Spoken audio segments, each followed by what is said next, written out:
We are live. There's the notifications. We're live. We're here. We're yes. Hello. Hi. Hello, internet. We are here. And we're going to stay here. We're going to stay here. Yes. 2 hours. And not next just 2 hours. Not just disappear and stuff. Well, that's it. Thanks for joining us. We're going to do a proper show tonight and everything, aren't we? Yeah. Yeah. I'm really excited about this. We kind of geeked out a little bit last week during the Human Factors Hangout. Yes. About Jetpacks. I got told by a couple of friends who were listening. They just decided not to chat, which I berated them for. But apparently, I enjoyed myself far too much. Apparently. Oh, really? You can enjoy yourself too much when it comes to. I don't know what they were talking about personally, but apparently so. You were so. It was so enjoyable to you. It was fun. I like making stuff up. But it was all. It's when you sort of let your imagination go, but it's still grounded in a sense of normality. So we weren't completely making stuff up. We were evaluating each other's ideas, and I were best of yours, and it was all good. Yes. It's all good.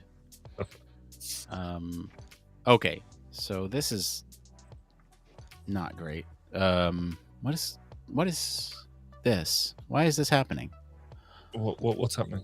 So I am we have changed here on the Human Factors Cast side of things. We have let's say we've changed some things, and one of those things is the way in which we sorry, I got bouncy legs, so if you hear my voice like modulating, that's what's going on. Sorry, one of the things that we've managed to change behind the scenes is where we upload our podcast, actually. So if you're on SoundCloud, we are, I guess you wouldn't hear this if you're on SoundCloud because we're no longer publishing there. We've changed where, just because there's a lot of reasons behind the scenes why we want to do this. It offers us better metrics. It allows us better control over our podcast itself. We started the show in 2016. We were looking for the cheapest option, and so SoundCloud was it. And now we're willing to, or I guess able to, switch over to something that's a little bit more powerful, a little bit more, a little bit better for our podcast growth, honestly. And so what we're looking at now is a new service, and it no longer takes the same, what is the word I am looking for? The same scale of images that we usually use to populate the show. Yes. So what that looks like behind the scenes here is we very much need a larger image, and when I'm trying to actually populate with this larger image, giving me some issues. So with that being said, I don't know why this is happening though, because I've specified it to the number of pixels that we need, and it is not going. Odd. Anyway, it's quite nice for me at this side, given that I've spent a part of my day-to-day editing and hacking together the stuff for my next episode going out. It's quite nice being able to sit here and just go while you run around like the proverbial duck, looking serene on the surface, but underneath everything else is now, Barry, I don't know if you saw this. We have now a better way to manage things. This is kind of my one more thing, but did you see how many steps were attached to that ticket for one episode of development? It's a 50-step process. I did see that, and part of me sort of thinks that we need to do a lot more automation or something. But also I was looking through it going, it took me ages actually to find, because there were so many steps. It took me ages to see the attachments at the bottom. Yeah. There's a lot of steps. There's a lot of steps, but I think I do all these weekly, and so it's one of those things, man, where it just needs to happen, and so like there's a lot of steps, yes, but it's all stuff that happens fairly quickly. There's put highlighted show into collection. It's just a check to make sure that I've done that. You've done it, yes, yeah. And that's more so what they are, is to like make sure I don't forget anything, which is, I don't know, it kind of works. Yeah, I was going to say I don't have quite as many steps, but then actually probably most of what I'll do very similar stuff, except I don't do what. So I don't do Twitch. I don't do. Obviously, I don't have the Patreon side. The things to worry about. I do the YouTube. I played with YouTube links at the end of the episode I'm putting up on Monday after your advice last time. So how's that going? I've got 2 cards up on the end, and it seems to work. So Yeah, we'll see how that goes. pretty neat, huh? And relatively easy. So quite pleased with that. Now the next step is, once I'm happy with that, is then putting something in the middle. But I'm not there yet. But, yes. Yeah. Let's see here. So yeah, for those of you watching, Nick has been on the case for all the stuff behind the scenes. It's we now, the rest of the lab can now see everything that goes into it, and I think maybe we have a slightly better appreciation of why you don't sleep very much. Yes, yeah. Well, I mean, part of it's because I have a toddler, but all things aside, I do put a lot of work into the lab. That is true. However, I think it's necessary, especially for what we're trying to accomplish with the lab. I think there's how do I put this? The amount of you get in what you put in, or you get out what you put in. That's what I'm trying to say. Yeah. Yes. So juice is worth the squeeze. Yeah, exactly. All right, that doesn't work. Jeez, I really need to figure this out, because okay.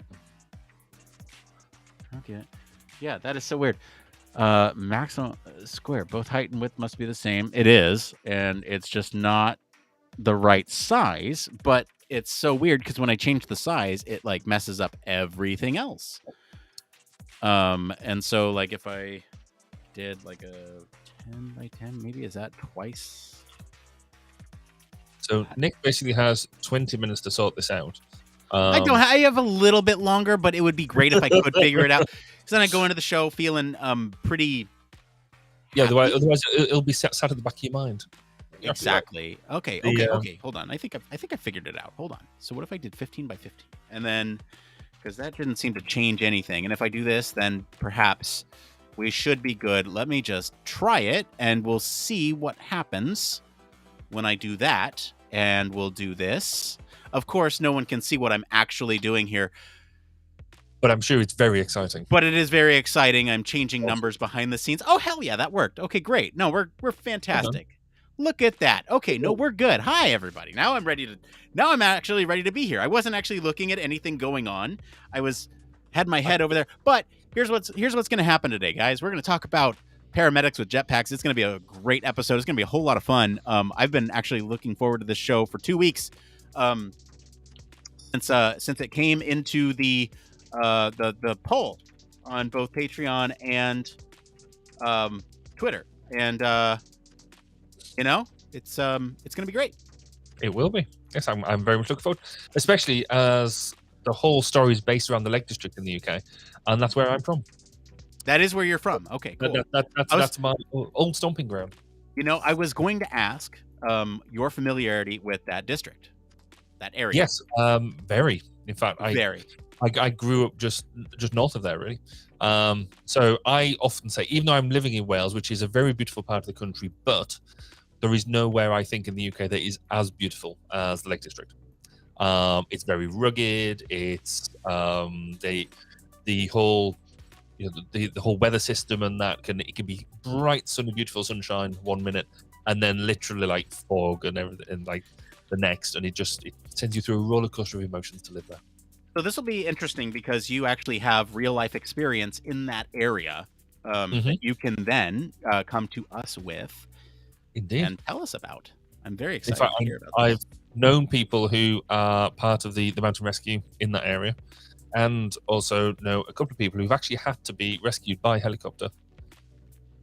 in fact, a guy I knew secondary school, sixth form. He had to be rescued in the Lake District by helicopter, and we was very lucky to be alive. So one thing I'm going to want to pick your brain on, Barry, is kind of what makes it so unique, because I think they talk about it in the article. I don't know if we talk about it in the blurb here, but the things, the geographic attributes that make that area unique, I think would be a good thing for you to pick up on and talk about it. I know it has it has some interesting information here. We've got that bit. Yeah, that bit, but I mean, there's some other stuff going on with it too, right? Yeah. It's the space. It's the ruggedness of the terrain. I bring some of it out, so you can see in the notes. I've actually bought the physical stuff right up to the top above. So I know you put the behavioral issues and stuff. I bought the physical stuff so we can talk about the I almost sort of treat this as a bit like a task analysis. That let's talk about the task and the physical elements of it, and then get into the then wider issues that you brought into it. Does that work for you? That works great for me. That's fantastic. Yeah, I think I was just throwing stuff in there. Mm-hmm. I threw stuff in there as well. Just I think my stuff's more important than your stuff. Yeah, that's why you put it at the top. How big-headed am I getting now? I win one little election, think I run the world. I run the world now, by the way. Okay, no kidding. Well, hey, we should have an out ego contest, because it as one of the other efforts that we've been working on in the lab is kind of an internal wiki. Barry, you should just go to the lab members page. Where's actually, the link? Yeah, it's under the info. Yeah, I need to get the actual wiki itself. Hold on a sec. Yeah. I haven't been studiously because I've changed my laptop. Then I haven't been able to repopulate all of my links into my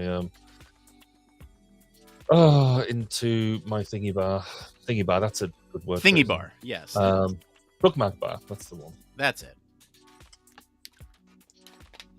Where is? Oh, if you put it in the lab, didn't you? Not that. I don't know why I'm even looking at that bit. Yeah, you could look in the Discord. You could look in. Yeah. You know what I just realized is I could just send you a link. Wow. So you just let me struggle all this time. There you go. Oh, you're a dunce. Thank you. So yeah, if you look under Meet the Founder, that's where I think the ego competition will happen here. Yeah, just you can read it out loud. So what we've got here, we've got a bit for lab members. 13 of us, so we're a distributed team of 13 and counting. So there needs to be more. We need to bring that number up. Spread across the globe, that's true. We occasionally organize in-person meetups. We've never met yet. We need to do that. And if you're new, please update this message. Oh, I need to put so Meet the Founder. So there's an awesome picture of Nick looking happy and jovial. And we'll change that. So Nick started the podcast in 2016 and founded the lab in 2021 as a side project. I thought it was longer than that, to be honest. As a side project, and it helped grow into what it is today. Learn more about Nick, his inflated ego, and the early days of human practice casting. Wait, who added the inflated ego? Someone added inflated ego. Okay. That's very funny. Good. We can keep it. That's fine. Well, that's the thing of wiki, isn't it? Anyone can edit. Anyone in the lab, that is. So I need to then put my stuff in. Well, I don't do very much, so it'll be a very, very short piece, only a couple of pages.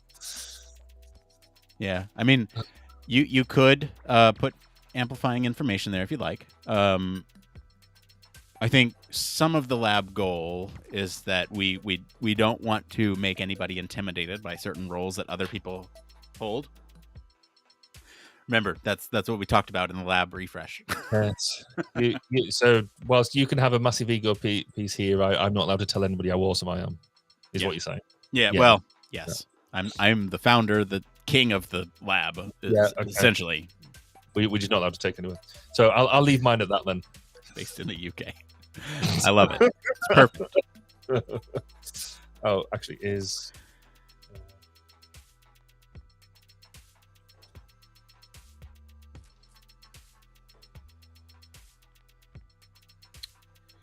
I just realized I don't have a monitor up to see like if we are truly live, so I should probably do that. There we go. All right. If you're wondering why we're not picking out It Came Froms or anything like that, it's because I was on a good one and did the show notes ahead of time. We've also had 2 weeks to make the show notes, so I feel like if they're not done, then that's really bad. That's tough, really. One more thing. I do have my one more thing in there. Okay. So just for everyone's awareness, if you do want to know what we're talking about for It Came Froms, while Barry is hastily putting in his one more thing. Done it. We have a couple questions here. How do I kindly push back on a suggestion made by a dev? Advice for conducting asynchronous activities. And is it a red flag to anyone else if a company says they tend to have a 1 week turnaround time for research? So those will be some good questions we can answer. I have answers for 2 of them, and I hope you have the answer for the other one, the one that I commented on there, because truthfully, I'm looking for an answer myself. And I will give some names, some idea of what I do now asynchronously, but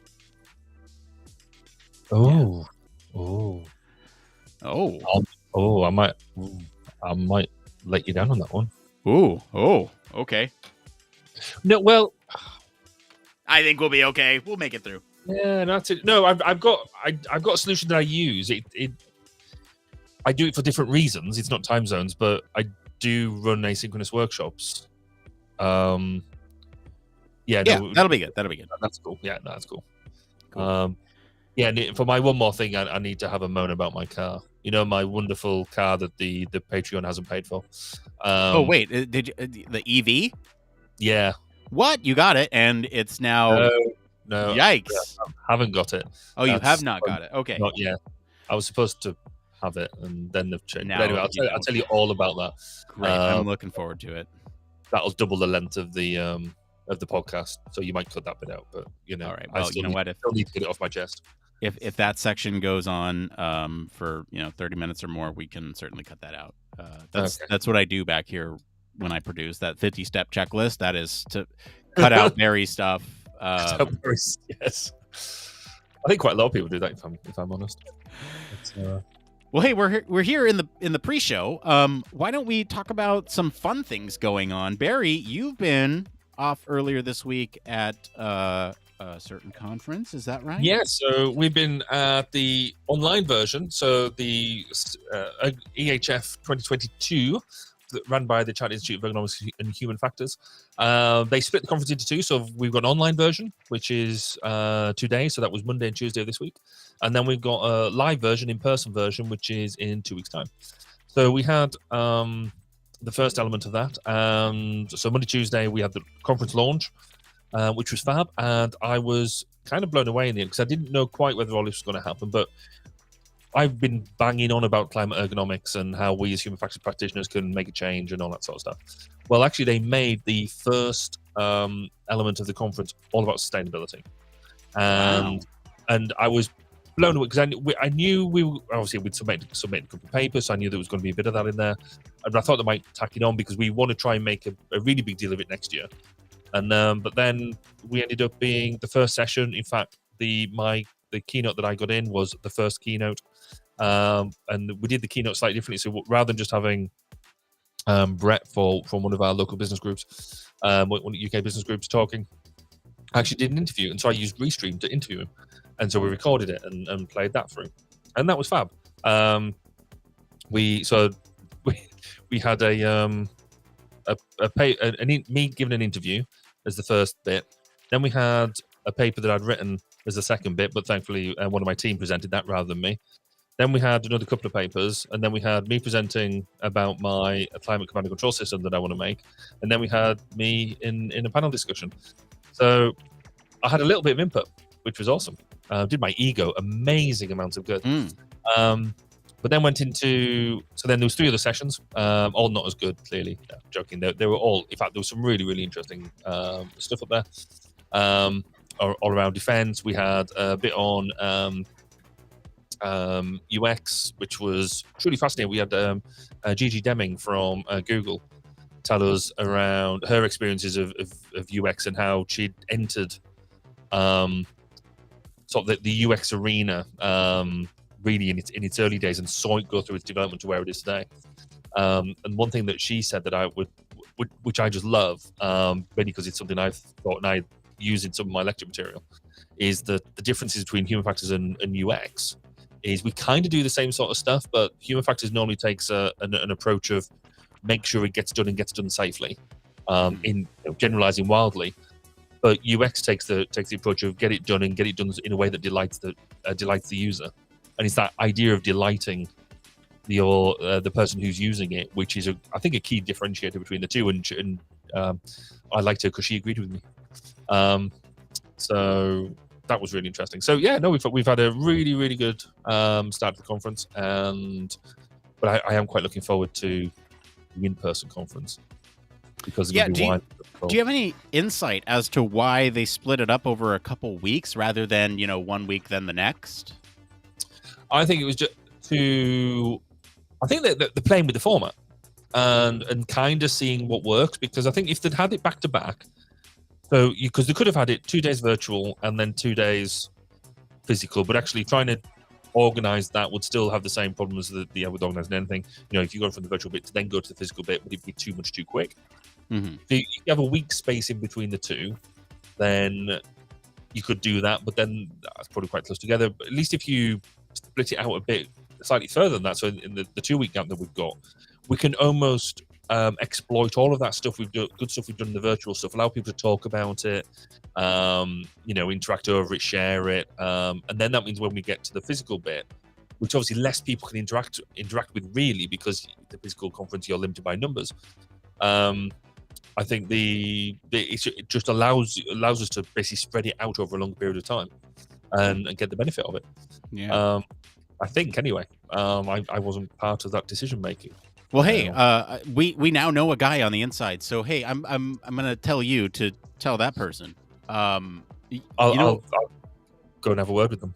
Yeah, you know what would be interesting is if you did it the other way around. You did in person, and then you take all the lessons learned, anything that you recorded in person, and present it during the online section. So that way you are getting that knowledge that only people who could attend in person, you're getting that out into the online space.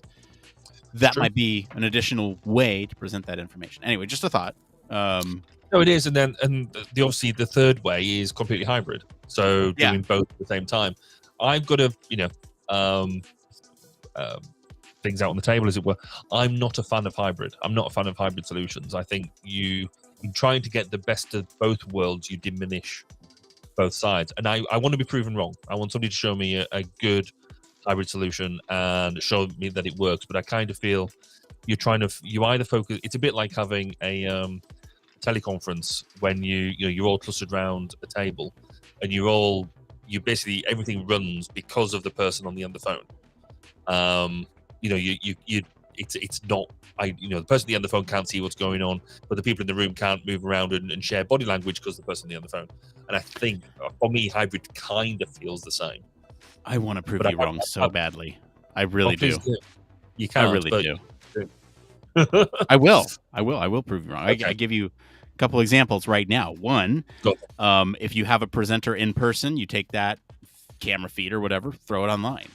People interact, and you might have you need a team. You need a team for it, absolutely. But if you have the volunteers and you have the infrastructure in place, you just kind of say, hey, well, here's a question from so and so online. How do you answer that? You have an arbiter of somebody who's taking the online questions. You have the person who's controlling the online stuff in person there in the room. making sure that all the audience questions can be heard, and kind of navigating that piece, right? So that's one way to do it. You get chat from online, from a physical, right? And that's, I think, probably. I can see that working, and I can see that working very well. Right, so that's a hybrid approach that does work. The approach that does not work so well is when you have an online presenter, because what are you going to do? Like movie theater it up? You have kind of a like a projection on a screen of somebody presenting this stuff, and that could work if that track or that session is online only. You wouldn't want to mix the two and have somebody go online and then somebody in person and that's messy. But if you had somebody online, you just project it onto a screen, everyone in person could go to that, sit in, listen, and pull up an app on their phone and just type in, or hell, you could do this for the other version too. Type in your phone questions, and it's just all handled through the online chat and somebody moderating that online chat. So it could be done. Mm-hmm. I did present at a conference in December where it was a live conference because it was defensive stuff and they get a bit shirty about projecting off the internet. But the questions were handled through an app. So rather than sticking your hand up and the post bit, they had people who felt intimidated about asking questions, especially in that audience, were able to submit them online, and they had a moderator feeding them to me then. So I said, we've had this question come in, can you answer that? And so then I could answer that to the general population. My thing around hybrid really is, I mean, as you describe it, that could absolutely work very well. And hold on, can I say one more thing before you put in your problem with hybrid? The only other thing I'd recommend is a camera feed from the stage to the audience for the presenter online. Yes, so they can see, but then, I mean, my thing with it is, and so like the first scenario that you described where you're presenting and you can get the questions in online, that works really well. I think if you've got the equipment to do it, you're set up to do it, and you've got the staff to do it, the team around you, the volunteers, whatever, to make it all flow. Yeah. But even then, from a presenter perspective, you're either presenting to the room or you're presenting to the camera. I think you struggle to do both well. Because the nature of, I think, presenting online and presenting in real person, as it were, in IRL, then for me, well, and it might just be me, I like flouncing my arms around quite a lot. But treat it like a TED Talk. Well, yeah, but even so, I just think if I'm in a room and I'm presenting, I like to walk around and do that and make the most of the space and the reactions of the people in the room. If I can give the same presentation to two different audiences, and there'll be two very different presentations. Whereas if I'm doing something online, that will be different again. I think it's something I need to work on, and I get that because I think they can be as equal. Just my experiences to date don't endear me to them. I mean, the talk I was meant to give when I had COVID. So that was going to be a hybrid, and they had 200 people signed up online and 5 in person. And I was very much of the opinion, well, do we just bin the 5 in person and get them to come online as well and do it all online so we get the experience, everyone gets the same experience. But then I got COVID instead, so kind of not deliberately. I didn't get COVID just because I didn't want to do a hybrid presentation. That would be quite I got you. We'll figure out the hybrid stuff. It'll happen. Who knows? Maybe it'll even happen later this year. I don't know. Well, yeah, that's. I'm sure we can make some fun happen somewhere. And until you play with this stuff and experiment with it, then we're not going to get the right sort of results, are we? Yeah, it could be fun. Hey, we're going to go live here in just a minute. So if you've been hanging out with us, hang out just a little bit longer. We're going to take a quick break, and right after that's done, we're going to start this podcasting thing that we like to call Human Factors Cast, and it's going to be a great episode. Yeah. Jetpacks, paramedics, it's got a little bit of everything. What more could you want? Stick around. We'll be right back.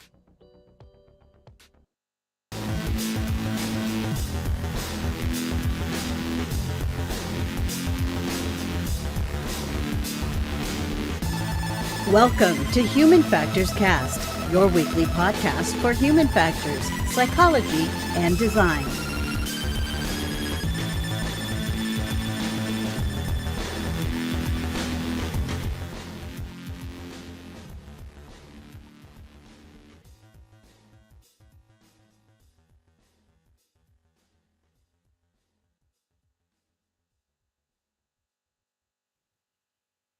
Hello, episode 241. We're recording this live on April 14th, 2022. This is Human Factors Cast. I'm your host, Nick Roome. I'm joined today by Mr. Barry Kirby. Good evening. How are you? I'm well. You have a new title, Barry. I do. It's very exciting. I'm delighted to say that I'm now the president-elect of the Chartered Institute of Economics and Human Factors. And now I should have my own something now at the start of every show. Yeah, you should. King Barry Kirby, Sir Barry Kirby. What is there an official president-elect? President-elect, yes. Barry Kirby. Anyway, we got a great show. Not to glance over your achievements, Barry. Congratulations. We've got a great show for you tonight. We're actually going to be talking about how jetpacks might be used in the near future to save people's lives. And later, we're going to answer some questions from the community about how to push back on developer suggestions, advice for conducting asynchronous activities, and red flags when considering research turnaround time. But first, some programming notes. Hey, if you haven't already, we have put out that HFVS Town Hall. This is the first official episode since we've put that out.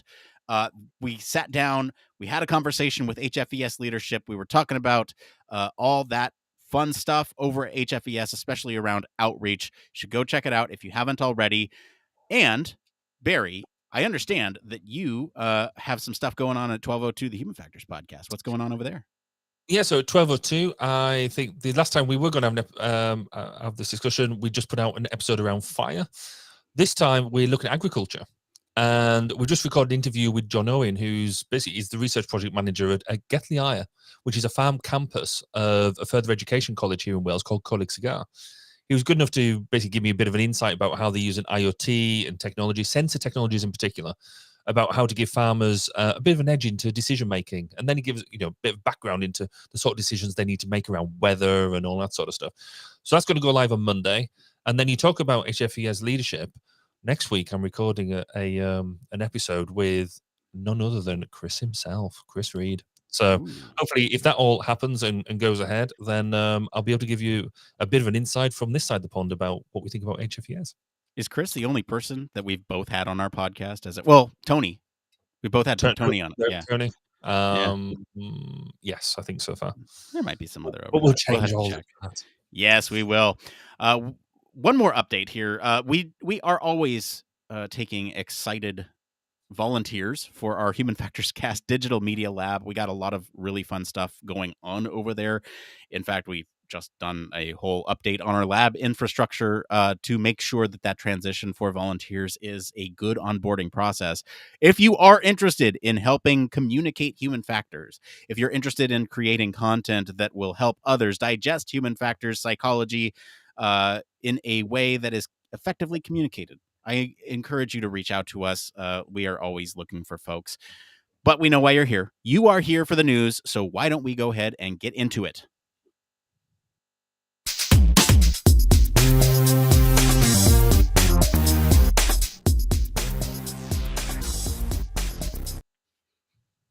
I understand that people skip parts of the show. That intro is usually what people skip. So we're looking for people for the lab. I'm going to say it one more time just after that break. Anyway, we know why you're here. You're here for the news. Barry, what is the news story this week? The news story this week is amazing. We're talking about jetsuit paramedics ready for a summer liftoff. Really what we're going to hear is paramedics in the Lake District here in the United Kingdom hope to be using jet suits to reach medical emergencies this summer. Currently, they use helicopters that take around 25 to 30 minutes to reach a patient in the Lake District. Once the crew has found an area flat enough to land. Once this program is operational, the Jetpack operation, medics will be able to fly up a hill in 90 seconds rather than taking that 30 minutes by foot that it takes to get there. The jet suit consists of 2 mini engines, one on each arm, and one on the back, allowing the pilot to control their movement just by moving their hands. We've all seen Iron Man. It can ascend quickly, saving valuable time by flying close to the land. There is a major advantage for using this technology in the Lake District, as the jet suit can be used in poor conditions, such as low visibility and strong winds, which would pose a challenge to a helicopter. And anybody who's been to the Lake District know that low visibility and strong winds are very common. The suits have also been proved to be effective in 35-mile-an-hour winds, and according to the data, could be used on 15 to 20 medical cases a week. Paramedics will need to fly with around 10 to 15 kilos or 20 to 35 pounds of medical kit, including a defibrillator, patient monitoring devices, which are strapped into pouches on the pilot's legs and chest. The idea is to get paramedics to patients in emergency care faster than ever, which could mean more people survive than expected if they normally had a longer response time. So, Nick, would you like to have the equivalent of a paramedic Ironman coming to save you in the Lake District? Look, so let me first preface this by saying you and I, Barry, talked a lot last week on our Human Factors and Chill Human Factors Hangout about jetpacks. In fact, that's why we repackaged that as a separate podcast episode, because there was so much good discussion there about the human factors issues surrounding jetpacks, and we'll get to some of it today. So I want to preface it with that, but on the surface, this is an awesome premise. But as we kind of discovered last week, there's a lot of hoops that we need to jump through to get to the benefits that something like this could provide. Like I said, we'll talk about it in a little bit, but I am curious on what your initial thoughts on this are. So yeah, we did go through a whole lot of stuff last week that I think is a whole 2 hours worth of content there, which was really good fun. But fundamentally with this, it feels on one hand part of me that feels very excited about playing with this sort of technology now, and it makes it. I made a couple of references to Iron Man. You watch things on the movies where they've done that sort of thing. It makes this technology is becoming accessible, but it also does feel like it's a bit of a fad. Like is it more risky than actually useful? Do you I think we need to step through a whole lot of the issues to work out, is this something that is actually truly going to save lives?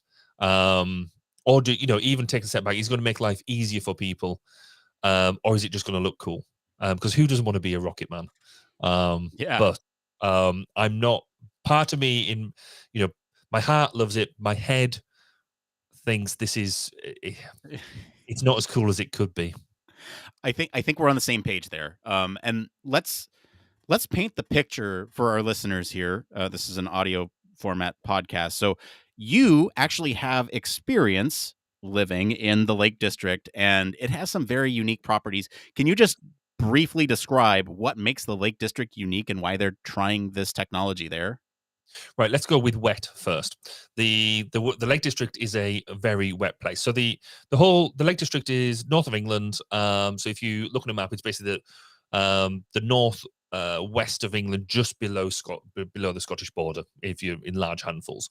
So it's in Cumbria, and it's a glaciated terrain, which means that through the Ice Age, when the glaciers moved through that part of the country, it created a rather unique terrain, which is good. So it's got lots of hills on it, very rugged terrain in that respect. In some respects, it's got some quite rolling hills, but then it's also got some quite sharp rock formations. Parts of it are very open and very barren, so that means that the wind is quite significant. When it truly gets into horizontal rain is quite well seen. But then, almost in the same day, you could have the rain roll back, the clouds roll back, and you get beautiful sunshine and fantastic scenery. Where a lot of people, so it's a heavy tourist destination, and so what makes it quite popular for why they have the mountain rescue teams there is people will often go walking, thinking it's a beautiful day, sling on a little backpack with maybe a bottle of water and a chocolate bar, and go wandering up the hill, because why not? It's a beautiful day, you can crack on and do that. But then they can get about halfway up, and suddenly again the clouds come back down.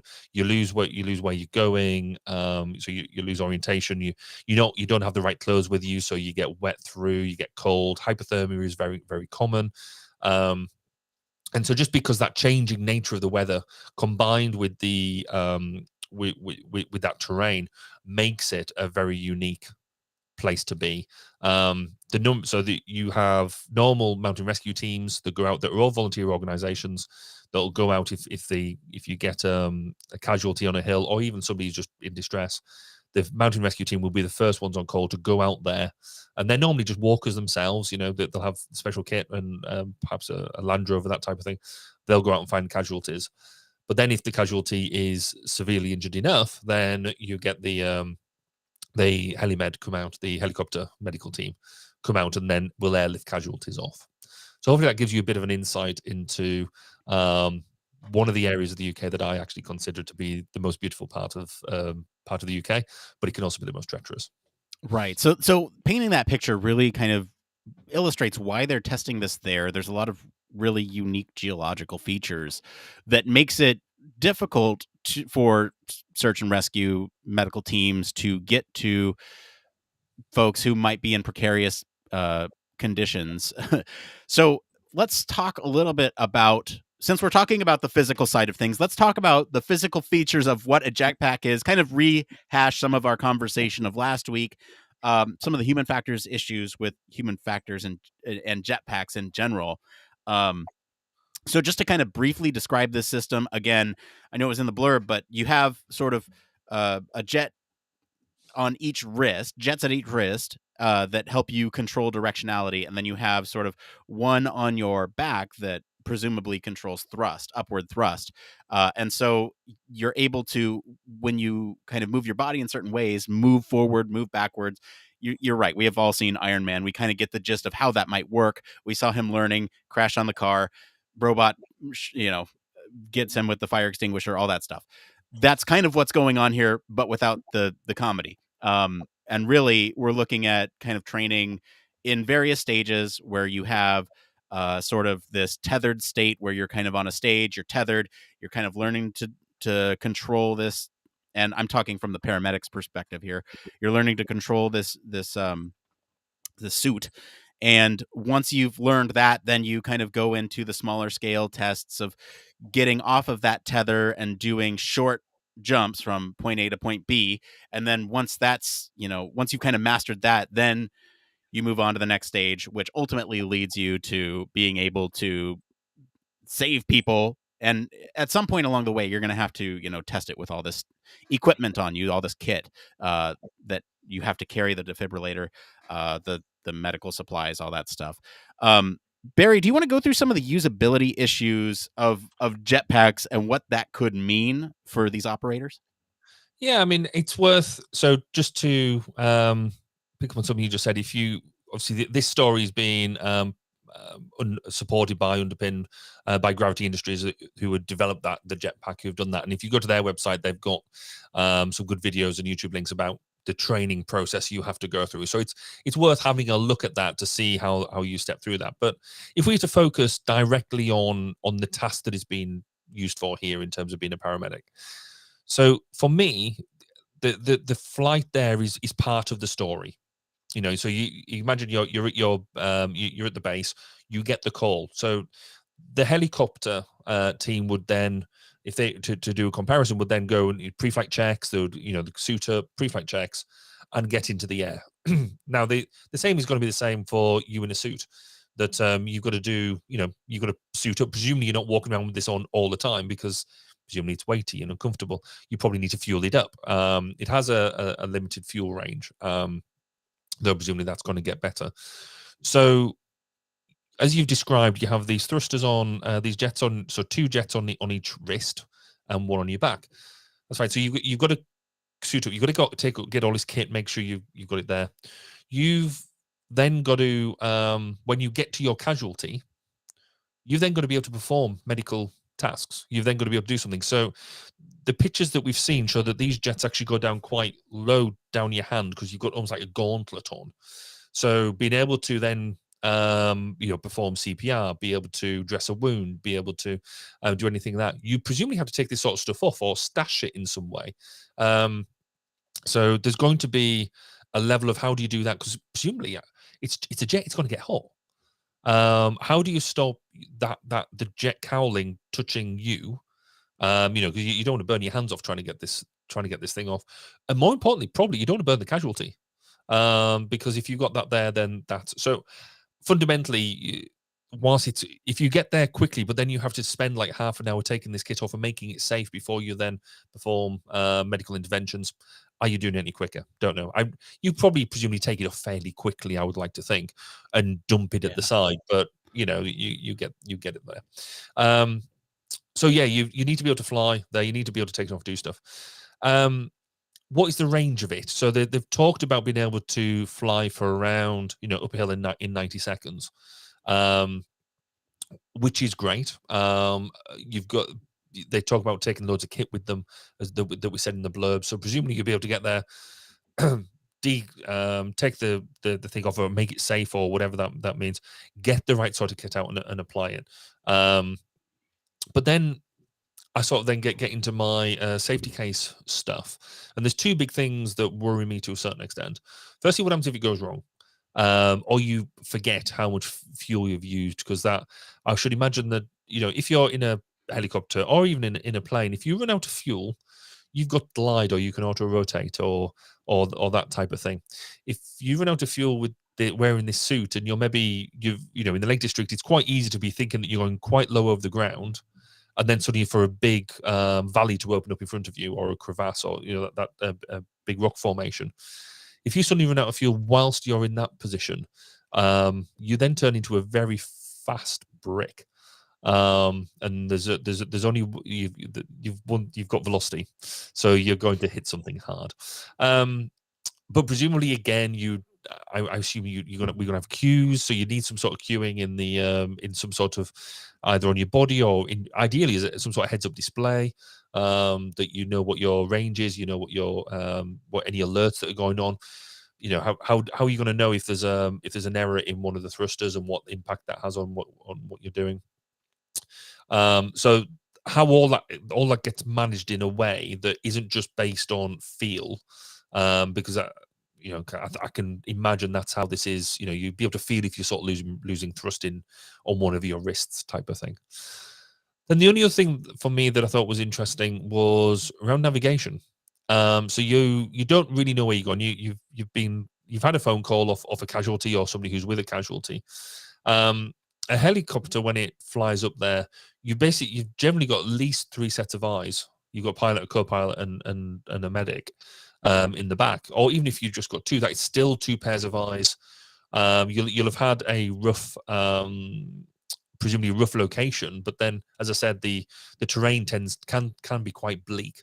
And if you're in a closed in, as in the fog's rolled in or the mist rolled in,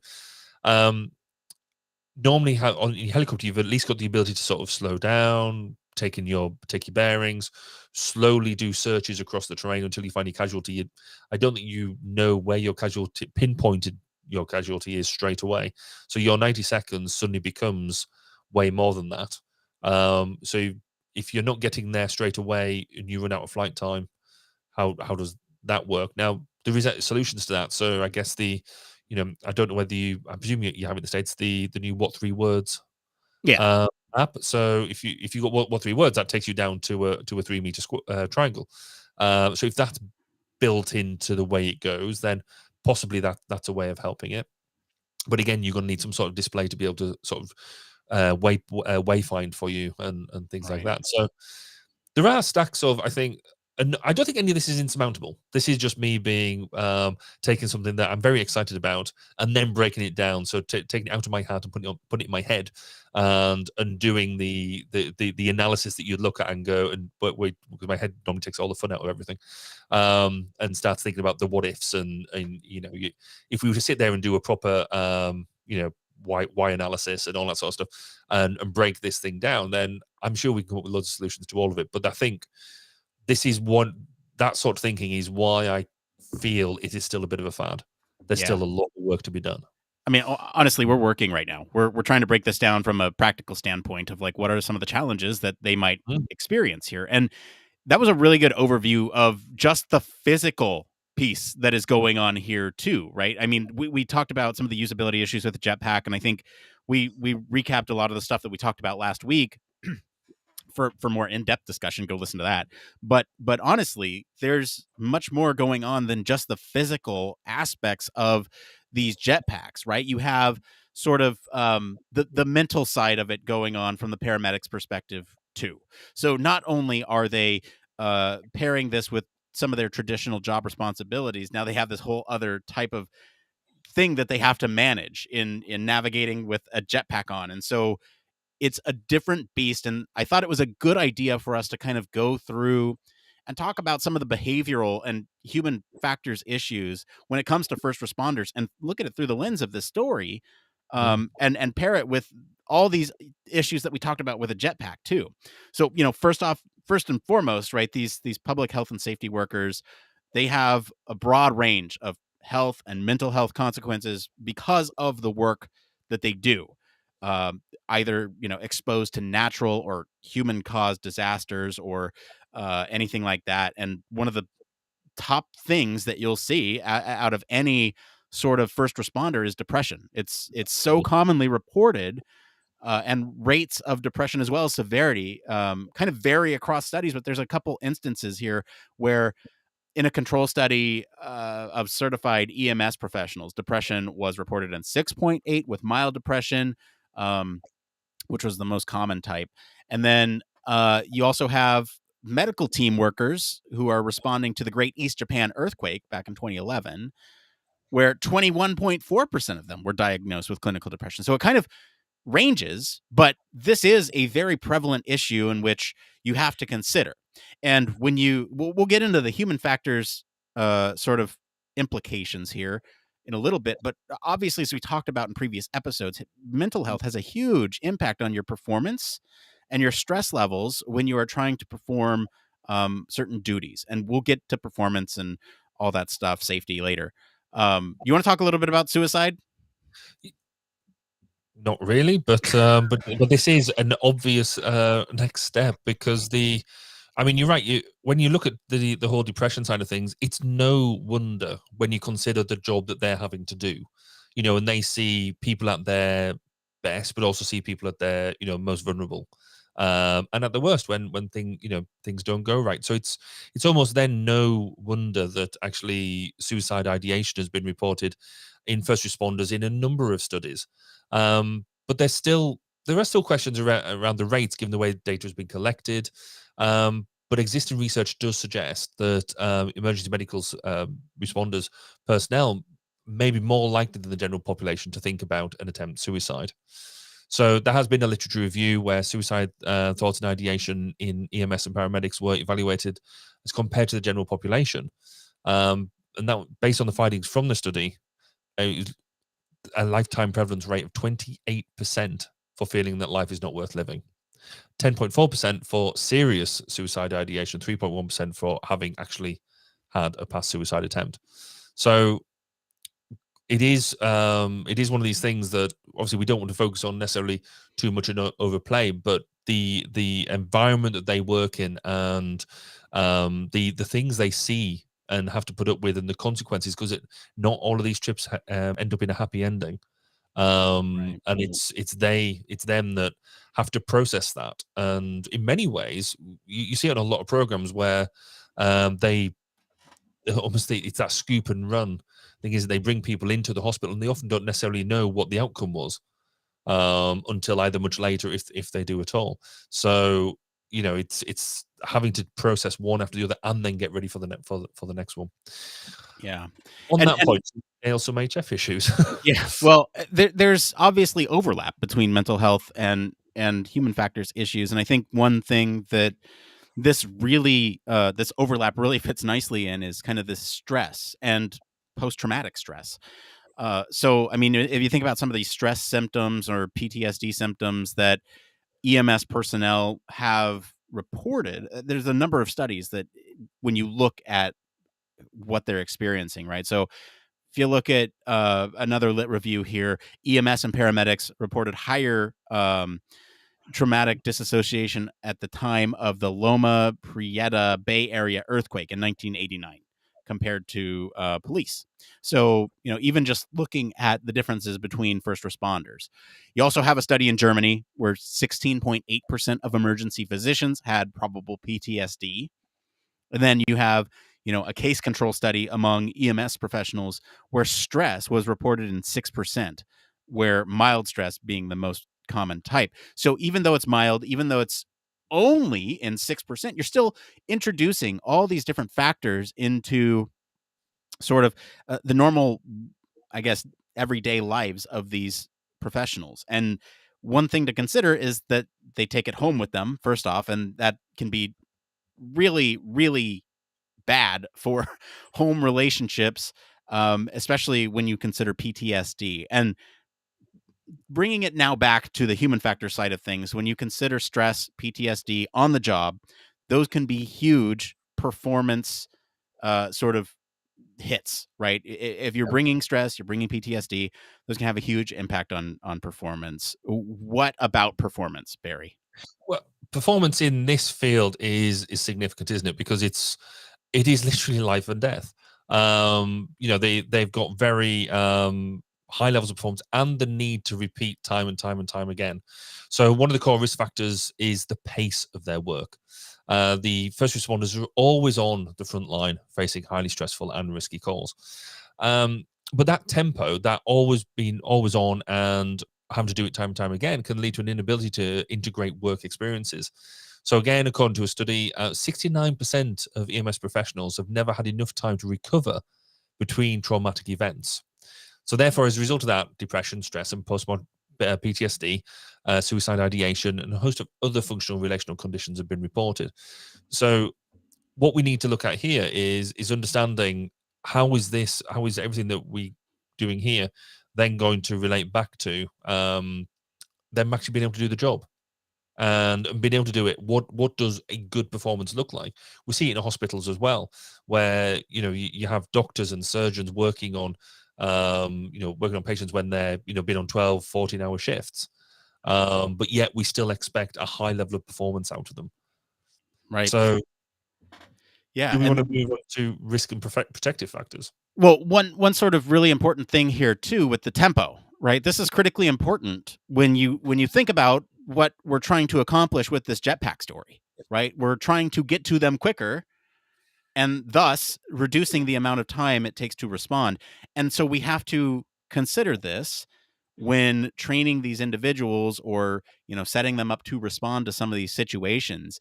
You need to increase the distance temporally between the time that they pick somebody up and the time that they go out to do it again, because already if you're looking at sort of this not having enough time to recover between events and you're making it faster, you really need to slow it down and have somebody else do it. And that's, you need to train a lot of people to do it so that way you can trade off the responsibilities.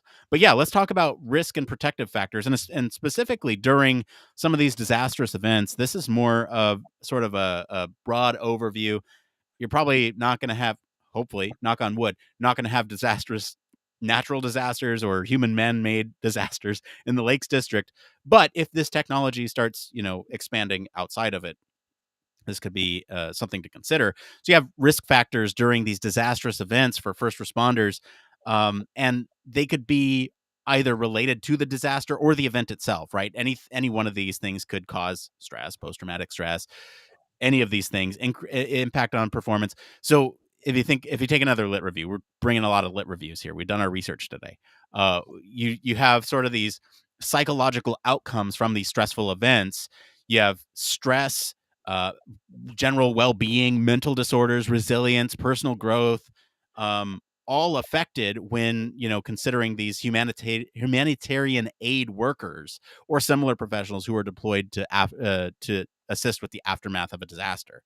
And what they found is that the proximity to that epicenter of the disaster is associated with higher levels of mental health issues. So if you have a jetpack and you're able to get to that center, the epicenter of the disaster first, there might be some additional considerations that you have to make there for these professionals who are operating in that manner. Likewise, there's other studies here that when you work long hours in unfamiliar or demanding circumstances, not taking a day off each week it led to, surprise, fatigue, mental distress, job dissatisfaction, and subjective health complaints. So again, when you have sort of these humanitarian crises where you need people to go out, perform duties in situations that are not normal, you're going to have some additional demands there to think about.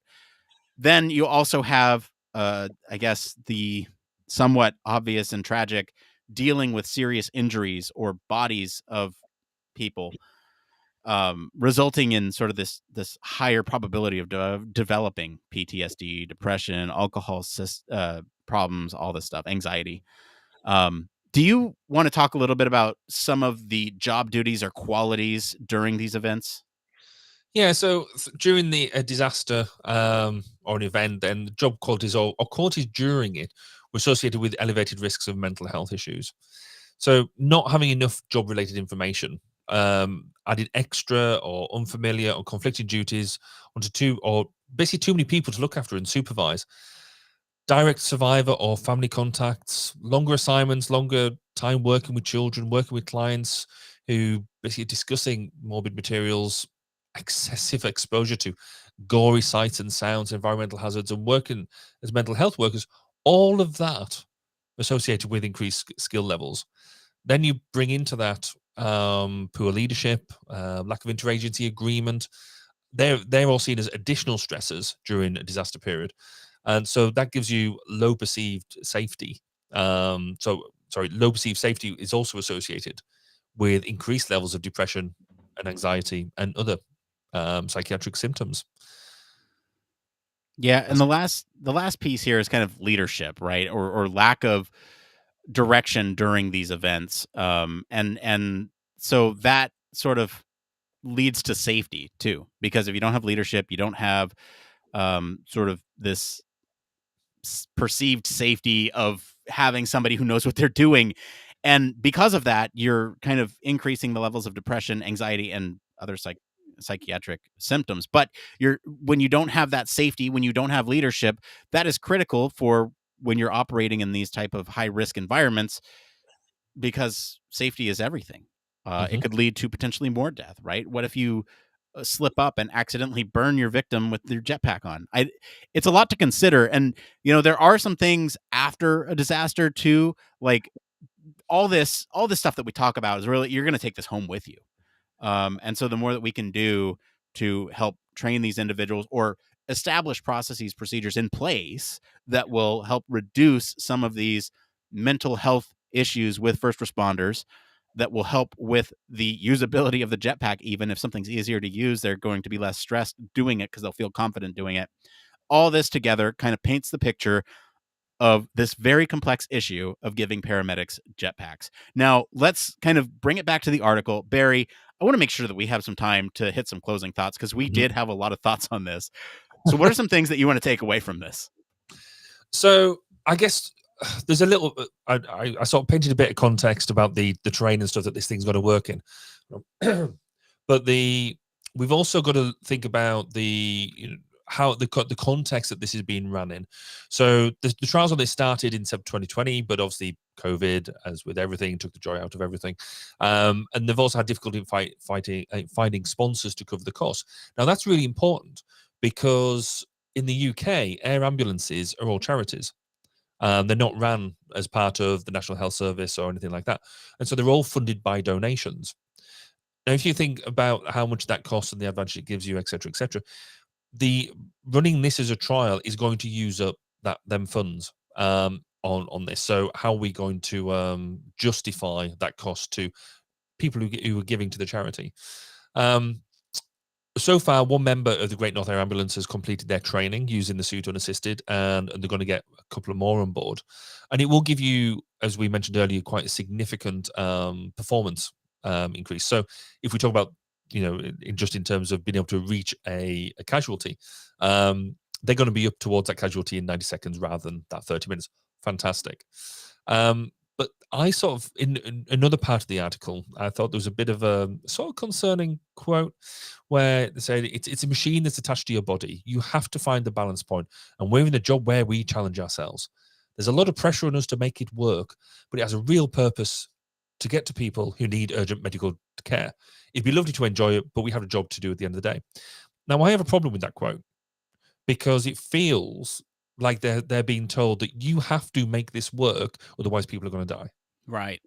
And are we trying to force a technology that may or may on the face of it, it could be brilliant, as we talked about. We talked about 2 hours last week. We think we're all fan of jet suits, but when we're forcing a solution like this is when accidents happen. This is when we could have some serious consequences. So that for me is not only just waving a red flag. I've got two red flags in each arm and two red flares going off. Right. That concerns me. I don't know. What about you, Nick? What are your sort of takeaways? Well, I think you kind of hit the nail on the head there. This to me feels more like, oh, we have a technology, let's use it. In fact, I'm going to pull up a quote here from the Great North Air Ambulance director, who has completed this training himself. We're still awestruck by it. Everyone looks at the wow factor and the fact that we are the world's first jet suit paramedics. But for us, it's about delivering patient care. When I started as a paramedic, I never thought I'd be working with a helicopter, never mind this. So, I mean, if you think about that, to me, it sounds like they are more impressed by the technology and the pairing of it with paramedics than they are concerned. I'm not saying the goal obviously is to save people's lives. I'm not saying that it's ill-intentioned. I'm saying that I think maybe the way that we're talking about it needs to shift ever so slightly into, yes, it will save lives, but we also have to consider at what cost. And really kind of the last bit for me is just that this is going to be,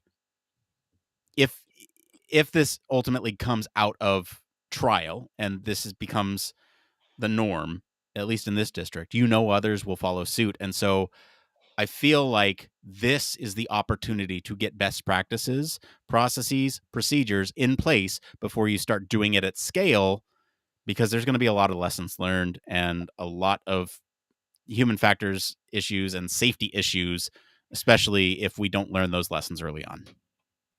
I think what you're saying there is that there needs to maybe be some human factors involvement at this early stage of making sure you're running trials and highlighting those issues through maybe a good human factors assessment, a bit of human factors integration, maybe. Is that what you're hinting at? Yeah, and you do consulting, right? Well, I'm sure we both could do a really good job on this, right? Yeah, we just gave them a bunch of ideas. Well, thank you to our patrons this week for selecting our topic, and thank you to our friends over at the BBC for our news story this week. If you want to follow along, we do post the links to all the original articles on our weekly roundups in our blog. You can also join us on our Discord for more discussion on these stories and more. We're going to take a quick break, and we'll be back to see what's going on in the human factors community right after this. Human Factors Cast brings you the best in human factors news, interviews, conference coverage, and overall fun conversations into each and every episode we produce. But we can't do it without you. The Human Factors Cast network is 100% listener supported. All the funds that go into running the show come from our listeners. Our patrons are our priority, and we want to ensure we're giving back to you for supporting us. Pledges start at just $1 per month and include rewards like access to our weekly Q&As with the hosts, personalized professional reviews, and Human Factors Minute, a Patreon-only weekly podcast where the hosts break down unique, obscure, and interesting human factors topics in just 1 minute. Patreon rewards are always evolving, so stop by patreon.com/humanfactorscast to see what support level may be right for you. Thank you, and remember, it depends.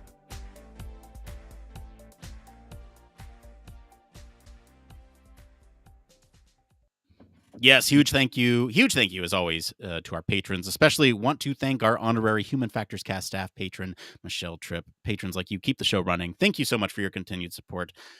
Okay, I know most of you will skip over this part. I keep mentioning this because now we have advanced analytics. I can tell when you're skipping. So I'm going to say don't skip here because this is really important. This is really cool. I'm going to talk a little bit about our lab and what we do, because we get a lot of questions about this, actually, from folks who are interested in learning more about the lab or just curious what we're doing.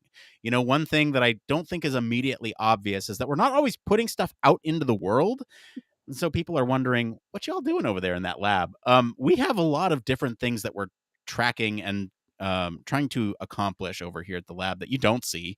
And one thing that I want to mention is that kind of our mission, if you will, is to kind of provide solutions to communicating human factors principles in an easily digestible way. And the podcast is one of those, and it's certainly born out of that. But, it is one of those passion projects for me because traditionally, and I'm not pointing any fingers here, human factors has been communicated by old, crusty white dudes. And you know what? I have a problem with that because, okay, I'm not talking about you. I said I'm not pointing fingers. But look, here's the thing. It's like there's sort of this rift almost between academia and industry, and I want to bridge that rift. I want academia to see industry as a serious thing. I want industry to respect what academia has done to pave the way for some of this research. And so I don't think they always see eye to eye.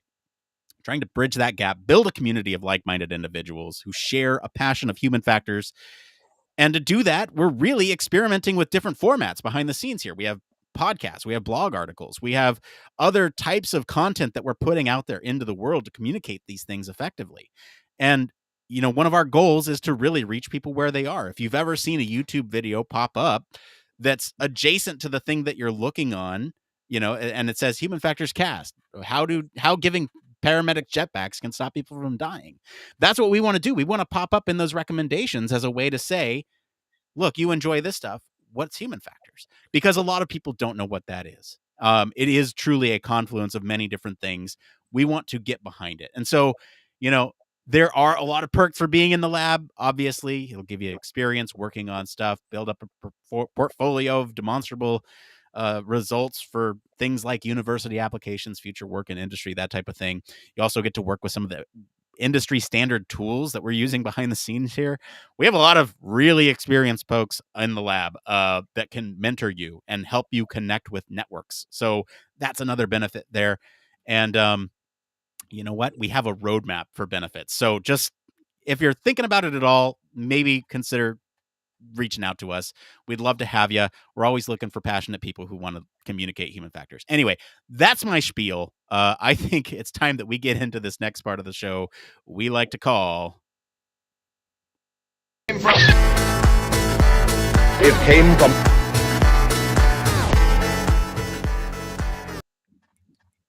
That's right. It came from... this is where we search all over the community to find you topics that the community is talking about.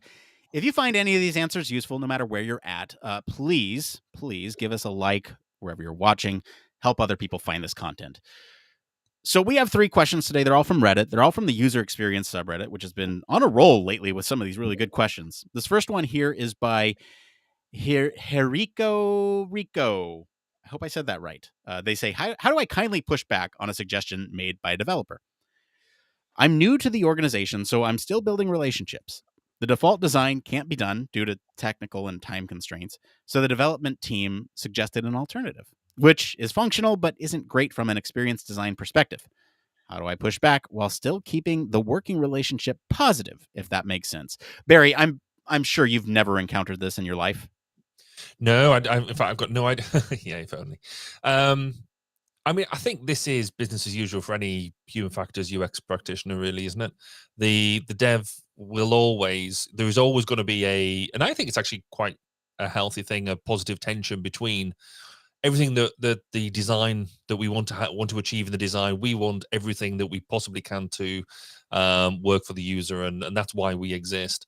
The dev wants to get the code written in the best possible way, in the most efficient way, and to make it work from their perspective. And the best comes out of that healthy tension between the two. So whenever you meet a new dev, it's always difficult because for, I would say, a good chunk of organizations, the devs still are given probably more respect than us as HR practitioners or UX practitioners, and so they tend to carry a bit more weight behind their opinions. Not everywhere, and some, I dare say, some places are different, but certainly in my experience is that is the case. But all you can do is do what we do, which is put forward the argument, put forward your proposal and why. You don't have to do it in an antagonistic way. You don't need baseball bats or anything. It is literally just put forward your reasoning. If you've done the research, or the research exists, you should have the evidence behind you to say why you're proposing what you're why you're proposing what you're proposing, or why their proposal isn't going to work. Normally, if you're just going to say, oh, that's rubbish, it's not going to work, that generally won't float very well. You need to come up with a counter proposal. So just saying that's not going to work, I find doesn't get very far. That doesn't work. But if you tweaked it and did this, tends to get a better reception. So I think you can do all that in a positive way. You don't have to be nasty about it. I don't think you have to do any of that. If you come forward and basically be proactive about what you're delivering, but don't be too subservient either. You're equally as important in that relationship as what they are. So just because you're new to the organization doesn't mean that you shouldn't put your opinion forward. What do you think, Nick? How do you deal with this one? Yeah, I think that's right. And I think there's a couple really important considerations here. So, one, they say it's not able to be done because of technical and time constraints. And one piece of advice that I would offer in this situation is pick your battles. Is this going to be something that is going to have a negative impact on the user? If not, is it really that important? And I know that is kind of counterintuitive to what we, as human practitioners, are wanting to do. But I think it's important to consider, because especially if you don't have the clout in the UX, in the company, that is something to consider. Is it going to be mission critical that they get this right, or can it slide? You say it's functional. It isn't great from a user experience design perspective, but it's functional. Is there another battle that you want to pick that's a better, thing to pick? So I'm going to argue that you might not even want to push back in this case. Is it really important? I mean, say, hey, look, I really think it should be like this. If is there any way we can make it work? Obviously push back, but don't be so pushy that, like, I don't know, it does develop that friction between you and somebody that you'll potentially work with for a while. That's my 2 cents. All right, let's get into this next one here. This one's advice for conducting asynchronous activities by Jen Piggy on the user experience subreddit. At my company, our project design team wants to conduct a journey mapping workshop and include people outside of our team as well. So this is like clients, stakeholders, etc. But because we're in different countries, time zones are hard to deal with. Any advice on asynchronous workshops or asynchronous workshopping that still gets everyone on the same page? Barry, do you have any experience with this? Yes, not so much because of time zones, but because of different organizations and basically access to a user community that isn't always around. Fundamentally, it's about good organization and having software that is common across everybody and you can access. So for us, when I've done this before, I've done it in 2 levels, which is actually works with something that was going off around Twitter today around the use of PowerPoint and slides. So if you basically put the journey map through a set of slides, you Google, PowerPoint, Microsoft, whatever, choose your poison, but then make that available on a network with a header slide that exactly depicts what it is you want your the other stakeholders to do on that journey and the time period that they've got to do it. So basically a good instruction slide. Give everybody a way of annotating themselves. So if you want to track that sort of thing, I've done it both ways, where one project I did and one project I actually wanted it anonymous, but get people to write it in whatever they're adding in different colors, so you can track the evolution. And over say a 72-hour period or whatever time period you're using, give them that time period to do it. Then at the end of the time period, so say it's 24 hours, at the end of the 24 hours, you then go back and review it and come up with a consolidated set of comments to allow you then to go through another cycle. It's slow or slower. You don't get the interaction between people like you would in a face-to-face workshop. There are things you can do around that, I've seen suggestions about recording voice notes, about recording bits of video to maybe do some of your to explore some of your rationale and things like that. They don't tend to work out in my experience. Other people might find them better. The best thing I found is actually just leaving comments in the PowerPoint slide. So when you normally do a review, use the review comments to add notes in for your justifications if you feel that fits. I just find that most people don't watch bits of video and listen to it, but that might just be the domain that I work in. Yeah. So that's kind of it from in terms of it's a longer, more drawn out process. You have to be on top of your admin to make it work, because everybody has to have a fair crack at the whip. Everybody has to know what they're doing without you being able to be there in person briefing them about it. So if you get your admin right, it can work. And yes, make it so, but just get your admin up to scratch. Nick, what about you? Have you got experience in doing this? No, I'm curious. This was one of those ones that I picked out of genuine curiosity. There's, I have a need to do asynchronous work, and there's the traditional sort of asynchronous user tools for things like usability studies, all that stuff. Like I can name a couple names, but I think the interesting thing to me is, yes, you're right. This requires a lot of setup, and I just do want to stress that the setup is probably the most important part here. Because doing the thing that you just said, setting up in very clear instructions, how do you make sure people read those instructions is another question. But if you have the idea there, at least you could attend like the start of each of these things, you could get people going. I don't know. There's got to be ways out there. If you know, let us know. All right, this last one here. Is it a red flag to anyone else if a company says they tend to have 1 week turnarounds for research? This is by Poor Poof on the user experience subreddit. Hiya, I'm a senior UX researcher, and I sat down for a panel interview for a position where I would essentially be building up the research department from the ground up with a lot of focus on discovery, exploratory research. The lead researcher from another group owned by the company asked what I would do if I had a week to conduct research, and I answered honestly with, good research takes time. They didn't like that answer at all. I'm already employed, so I'm not worried if I get the job or not. But I just want to check in to see I'm not crazy for suggesting more time for research. Barry, is 1 week enough time? No. There we go. Again, okay. We need a it depends button. Really if we've got things lined up, so you have a user pool, you've got things are planned out, or things that are easy to access and put in front of a user community. You don't have to do all of the, because the stuff that takes time is recruiting your user pool, is generating the prototypes that are in a fit state to engage with it. Or if you're doing your more basic research, that, because you just say it's more generative research, to be able to go and do that sort of research, there is organization that to deliver that in 5 days is incredibly difficult. So I think fair play. Go back and yes, ask for the ask for them questions and see what you get. If they're not willing to play, then really, how comfortable do you feel about that job? Is that, some people would see that, and I've worked with some people who see that as a challenge. And let's say, yeah, I like the fast pace of that. And maybe you could develop processes, but yeah, I think that's a bit tight. 2 weeks, I think, would be, I'd be playing with, but I think a week is hasty.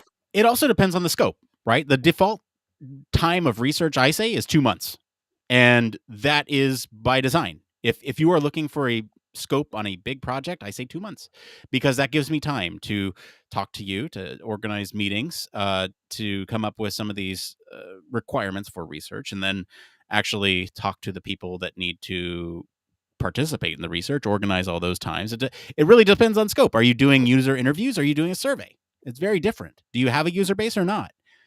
And so, I think a week is way too quick. That's my 2 cents. I don't really feel like adding more to this. It feels way too quick. What are you going to do? Monday, you set up the study. Tuesday, you send it out. Wednesday, you get some back. Thursday, you analyze, and Friday, you present.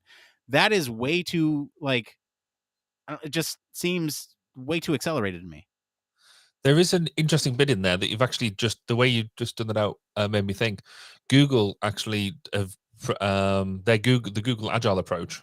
They have a 5-day sprint process that they detail on a day-by-day basis what you should do. It's not directly generative research, but it is maybe something that could be applied in this situation. I don't know. I'd have to go look at the book again. But I mean, you could even take that 5-day agile thing and plan it out, like 1 week planning, second week recruiting, third week executing, 4th week analysis, 5th week. Like that is to me what a more standard cycle is. Maybe Agreed. I'm old school. I don't know. Let's hear from you all. All right. I'm tired of talking about this. Let's get into one more thing. One more thing. It's just where we talk about whatever. Barry, what is going on with you? So this week, I'm just going to highlight the fact we mentioned a while ago I was going to get a new electric car. I was all very excited and all that sort of stuff. And it was going to come in like a couple of weeks ago. Well, a couple of weeks have gone by. I still haven't got it. Turns out I'm not going to get that car after all, because when they promised me that I was going to get such and such a car, which I was very excited about, they've now run out of them. And I'm not. If I kept with that, I wouldn't get it till January. So we've done a bit of a bait and switch, and I'm hopefully going to get a car in I think about 6 weeks time, which I'm getting the new Ford Mustang. So I'm very excited. So the Mustang Mach-E. So I'm quite excited about that, but I'm now not holding my breath because I kind of feel I might get disappointed later on. So I thought I'd just have a little moan about that around the fact I'm not getting the car I wanted, but I'm hopefully going to get a Mustang, which is actually quite exciting. Yeah. Well, hopefully you have a couple backups just in case the Mustang doesn't work out. Yeah, we'll see. I might just go back to the first one and wait till January for it. At that point, right. What about you? For me, we're getting organized over here at the lab. I mentioned it during the break, coming back from the break. There was sort of a lack of effectiveness with the pills this week, and it led to some hyperfixation on my part, and through that resulted some productivity and some late nights, but it worked out in my benefit. So it's weird because normally hyperfixation occurs when I am sitting at my desk and like carving up old water bottles with my X-Acto knife that I have here. Like that is what it usually results in, but this time it was kind of more dedicated towards actually being productive, and that was nice. Anyway, journey's non-linear. Well, that's going to be it for today, everyone. If you like this episode, since we talk so much about the mental health of first responders today, I'll encourage you all to go listen to episode 236, where we talk about how we can better define mental health. Why don't you go ahead and give us a comment wherever you're listening on what you think of the story this week. For more in-depth discussion, you can always join us on our Discord community. We're always chatting in there. Visit our official website, sign up for our newsletter, stay up to date with all the latest Human Factors news. If you like what you hear, you want to support the show, there's a couple things you can do. One, leave us a 5-star review. That is free for you to do. And I think right now, if you go to Podchaser and leave us a review there, they'll donate 25 cents for every review left to the efforts in Ukraine. So go do that. You can always tell your friends about us. And that is also free for you to do. Just let them know that you listen to the show and that it's a good thing. Or 3, if you have money and want to give us money to support the lab, you can always support us on Patreon. As always, links to all of our socials and our website are in the description of this episode. I want to thank Mr. Barry Kirby for being on the show today. Where can our listeners go and find you if they want to talk about how they can be saved via Jetpack? You can find me on Twitter at Baz_K or any other socials. Also, you can hit up some of my interviews on 1202, the Human Factors podcast, which is at 1202podcast.com. As for me, I've been your host, Nick Roome. You can find me across social media at Nick_Roome. Thanks for tuning into Human Factors Cast. Until next time, it depends. And there we go. That's the show. We are here now in the pre-show, post-show. Post-show. I guess we're pre-show of the post-show, so that kind of works. Yeah, that little intro was the pre-show of the post-show. Now we're in the post-show. Yes. Wow, what a fantastic episode that was. That was fun. It just seemed to tick a whole lot of boxes, didn't it? Yeah, I'll be honest with you. There are some episodes that go by and I'm just like, okay, we put in our due diligence, but I don't know how that translated. This one I feel really good about. Yeah, I think it does help when you've A, got 2 weeks to prepare for it, and B, you do spend talking about it before you actually do the episode. That probably helped. But no, I thought that was really tight, especially because we'd gone around the boy of the fantasy stuff, the more fantasy stuff that we wanted around the Jetpack stuff. This meant we could actually really keep this quite tight. Yes, exactly. Let's talk about this, because actually we've done some of it and actually nailed some of the specific issues. Because I hadn't really thought about because we didn't talk about it then, but the whole navigation piece just started going around my head of do you have something on your wrist? Do you have something that, almost like a wayfinding arrow in front of you? Because I've done some work on, is it commercial jets where, what's now quite a common corridor in the sky thing. where you basically fly through the squares that are projected in front of you. Yeah. They come at you like this. Yeah. Do you have that? And you basically, put yourself through that. But all of this, everything seemed to come back to you're gonna need a really good helmet mounted, or some sort of head-up display type thing. Yeah. But no, it's good. I enjoyed that. Yeah, me too. Hey, Barry, can I ask you a favor? Do you have enough things to talk about for 3 minutes? Because I foolishly have 2 water bottles here in front of me once again. Well, go for it. Okay, I will be right back. Yeah, so he's obviously disappearing because that's bad planning. But I'd be really interested if anybody is still watching and listening for you to drop us a message on where you're at and what you're doing. And what you thought about your idea of jetpacks, because I don't know, it was one of these things that when you talk about it, and I could feel myself doing it, I find this really exciting. I think the idea of, personally manned flight is a terribly exciting thing to do. But then there is that whole piece around me that just worries. I guess it is that human factors practitioner in me that can immediately start assessing things and reviewing it to sort of say these are the issues, and these are the bits that we need to think about. I automatically get into my safety head, and I just can't get my head around. If you've got, I guess to be fair, I was thinking them through the Iron Man films as well.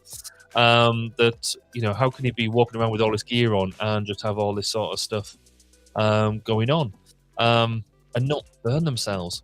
I mean, can you imagine going to the loo with jetpacks on your hands? Just simple practical things like that. Yeah, hi to Linda, and you saw a guy fly with a jetpack New Candlestick Park in San Francisco. That's got to be quite cool. Just to be able to see something, live and that sort of thing happening. We were last year's ergonomics conference here in the UK. We actually had the guys from Gravity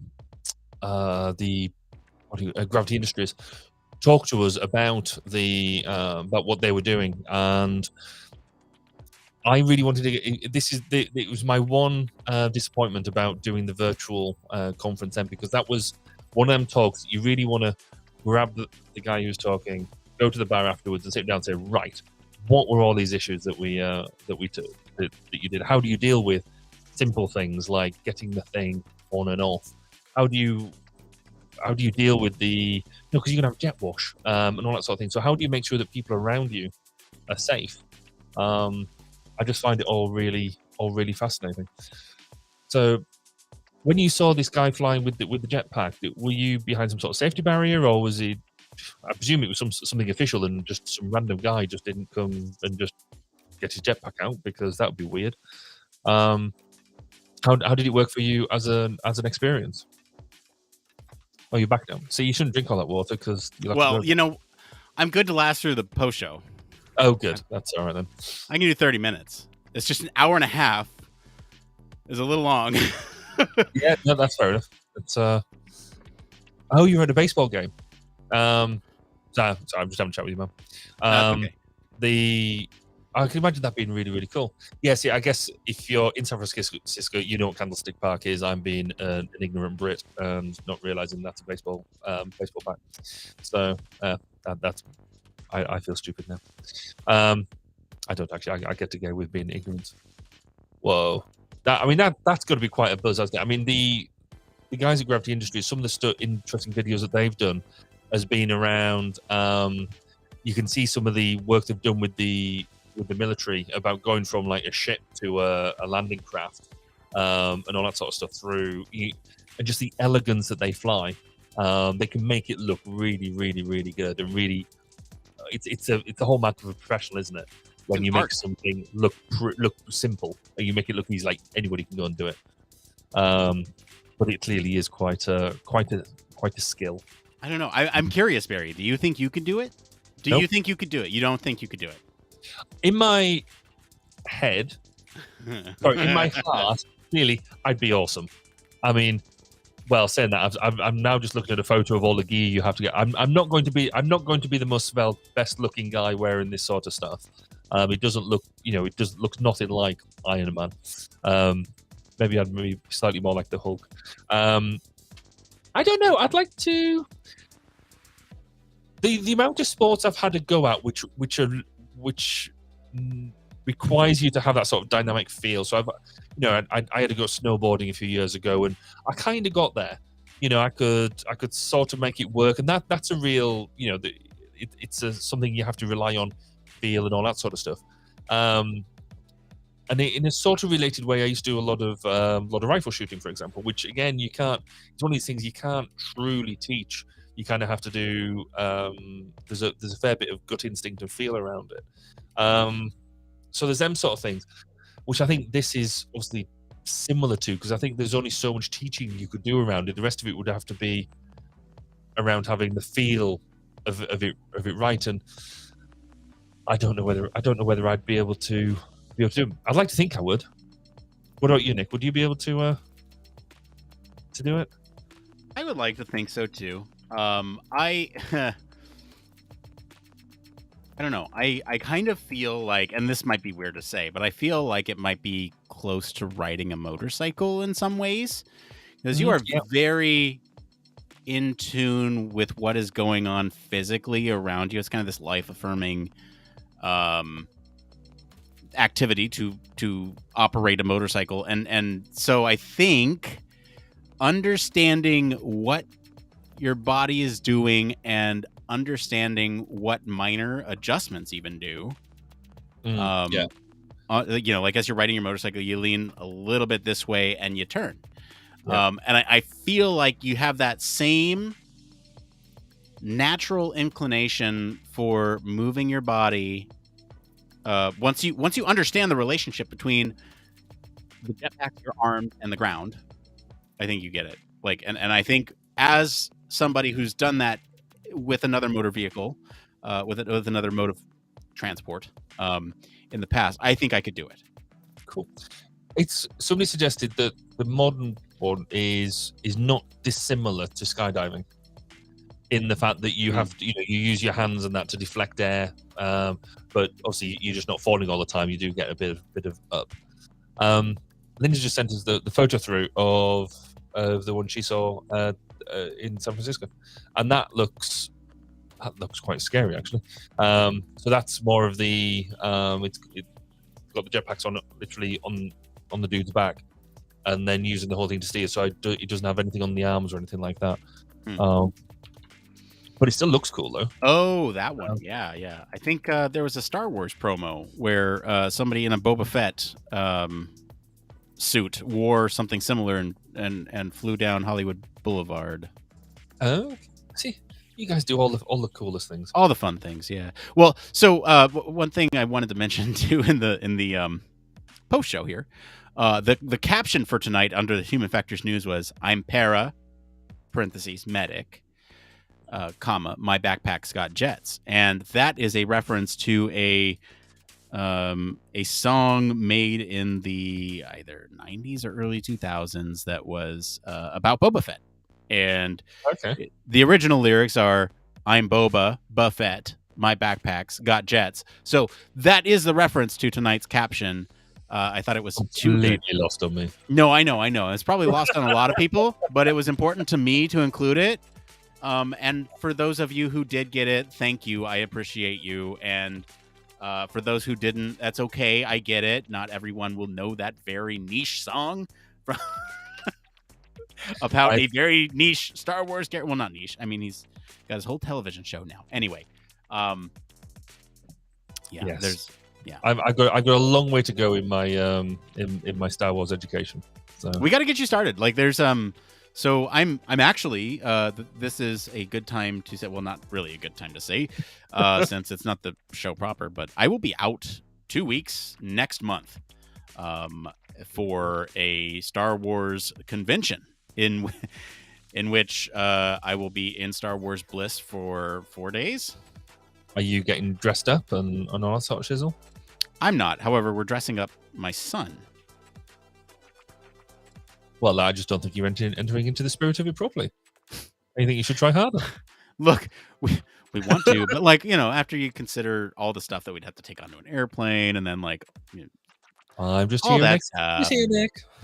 But look, like, honestly, for me, that's fun. But then the real fun comes from going to panels and seeing, people that you admire, who are good ambassadors of the franchise, and just being with a crowd of people who has this communal appreciation for a fandom that you're a part of.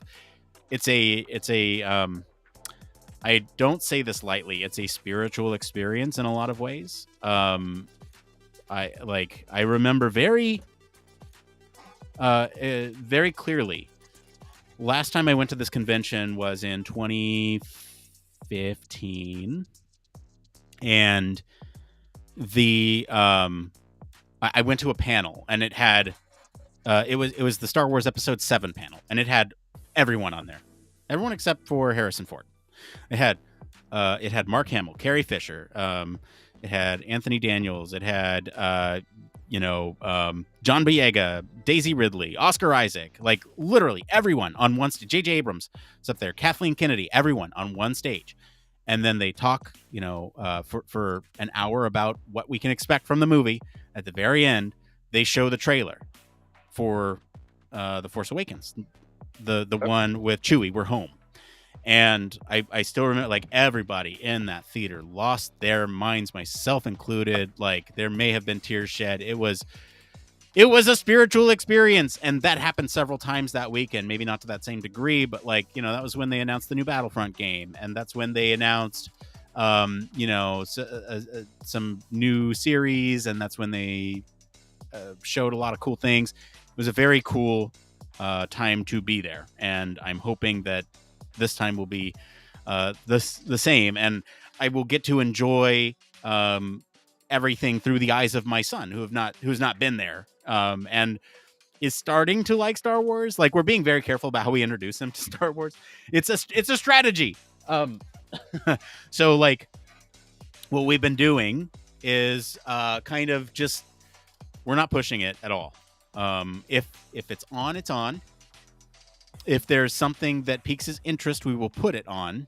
Mm-hmm. So like, he's seen, he said Star Wars the other day. He said the word Star Wars, and I put on Episode 4. Just put it on, and he watched a good half hour of it with, for a toddler, 2.5-year-old toddler with that attention span, and Episode 4, which is comparatively slow to some of the other more modern Star Wars. I was very surprised and very I was hopeful. Then there's like, we're on YouTube, and there's like these little shorts that the Star Wars Kids channel puts out about like the creatures of Star Wars or the droids or whatever. So, he points at it and says Tauntaun. He knows what a Tauntaun is. Our cat's name is Tauntaun.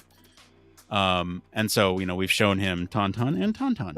And so he knows what that is. He sees the creature on the TV. He says Tauntaun. We put it on, right? So we're very deliberate, very careful with how we show him Star Wars. He knows what lightsabers are. He sees them over here on my over my shoulder.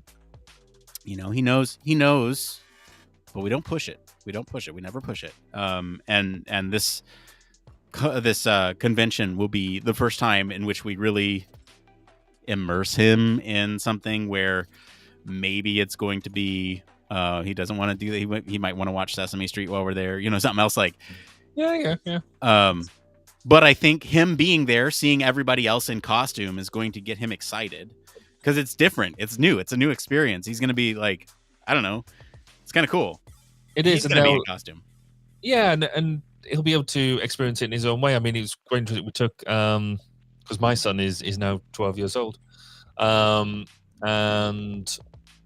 he's now at that sort of teenager age where everything is a bit awkward, and he doesn't want to do anything because, in fact, I'm like, he's 13 because he's literally just become a teenager. I should know that because I'm his father.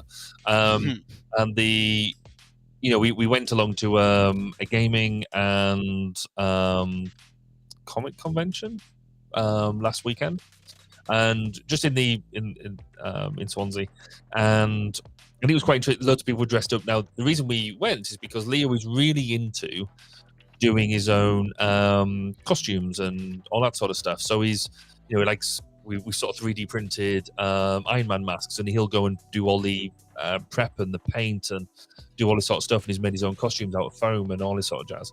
Mm-hmm. We're like, oh, you want to go along? You can take one of your costumes because people will be dressed up and all that sort of stuff. But he's kind of hit that age of, oh, I don't want to. And given that he's now taller than me, then I don't argue with him as much. Because he as he look, it's hard to tell somebody off when they're looking down at you. It's so more of that little bit of stories. Make the most of them when they're small, and you can take them to all that sort of stuff, and they'll absolutely enjoy it, no matter what. And then we've done it with our kids. It's sort of take them to a variety of things. And then see what they're like. The weirdest thing for us, though, I think, in this whole thing, because you'd expect, so both me and Amanda, my wife, we're both engineers, both got an engineering background. And obviously I've come into human factors, she's now coming to human factors as well, that's great. Our two girls, generally, pretty much, well, in fact, all three of them are very artistic. So Ellie's into fine art, Holly's into drama and things like that, and then Leo's into his costume making. You're just like, how did that happen? Where did that come from? You'd think that there would be like more influence down the engineering route, but we've been very careful, a bit like what you were saying, not to try and influence what we want them to do, but more about give them the opportunity for them to be whatever it is they wish to be. Yeah, I mean, I was kind of the same way. My parents immersed me in radio broadcast, and it wasn't ever pushed. It was a part of life that I absorbed. And obviously, some of the things I picked up obviously play into what we're doing even today. But psychology is such a, left turn from all of that. And I still don't know how that happened. Like, it kind of just, it's like way out in left field. We're with the baseball analogies tonight. Yeah, I don't know. It is odd how that happens. Where, I wonder what my son will be into and what he will absorb from the things that I tell him, and how different that will end up being from the things that I enjoy, or how similar. Like what will we connect over? I don't know. Parenthood's wild. Yeah, and I guess it's more now that I guess it's going to be interesting to see, like grandchildren and things like that, because of exactly that. Because we've, not that I recommend experimenting on children for scientific purposes, but we've sort of done that whole, when Ellie was first growing up, we were very keen on, it wasn't so much of the, we avoid the whole green, pink and blue stuff, but it was equal proportions. So yes, she had, ballerina dresses and dolls and all that sort of stuff, but equally she had toolkits and diggers and, Bob the Builder outfits and all that sort of stuff. And we were very keen that everything was as equal as it could be without going over the top. And it's interesting to see how they've, all three of them have evolved in their own thinking about whether they've all gone through phases of either being a bit more girly girl, a bit more boy, a bit more, and I guess flex between the two quite happily until they're on their sort of chosen path, which is, but equally, I think the girls have turned out being, I guess almost typical girls, which I find quite interesting, given that we've tried not to gender bias them in that way. So, right. Yeah, we're doing something similar, right? Like, I mean, he's into Hot Wheels right now, but we have pink Barbie cars and rainbows, and just there's nothing that if he sees something, he wants something. The packaging doesn't sort of influence us. He wants it, he gets it within reason. It can't cost us an arm and a leg. That's kind of the Lamborghini. Yeah, exactly. But it doesn't. Yeah, we are doing the exact same, and I think that's the right way to raise children. Yeah, but it's but you shouldn't experiment on children. But then not without IRB approval. Well, this is true. Though I'm apparently the responsible parent, and I'm qualified to do this stuff. So surely, that's fine. We're trained psychologists. We could do it. It's fine, right? I mean, what could possibly go wrong? Yeah, exactly. No, I mean, like, to be fair, parenting is an experiment, and you treat it as such. You approach a situation where child is unhappy. Okay, well, by sort of deduction, you try to understand what the conditions are that are making them unhappy, and you either try to remove the stimulus that is making the child unhappy, or add a stimulus that will patch the happiness temporarily until you can remove the thing that is making the child unhappy. And then ultimately you do the same thing with learning.